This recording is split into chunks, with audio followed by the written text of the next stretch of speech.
part 2. At ito na yung ating pangsukat. Tapos kukuha lang tayo guys ng pangtak.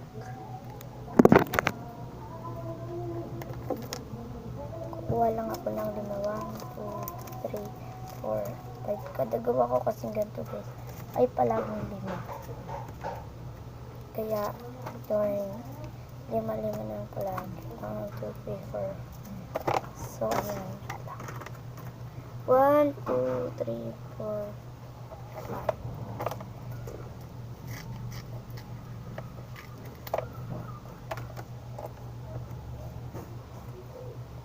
So, pag naka-play pala ito guys, abot yan na part 4 or part 5. Pag naka-play. Okay. So, gamit pa natin. And, mix natin. So, please comment for part 3 na lang kasi di na kayang timer. Bye-bye.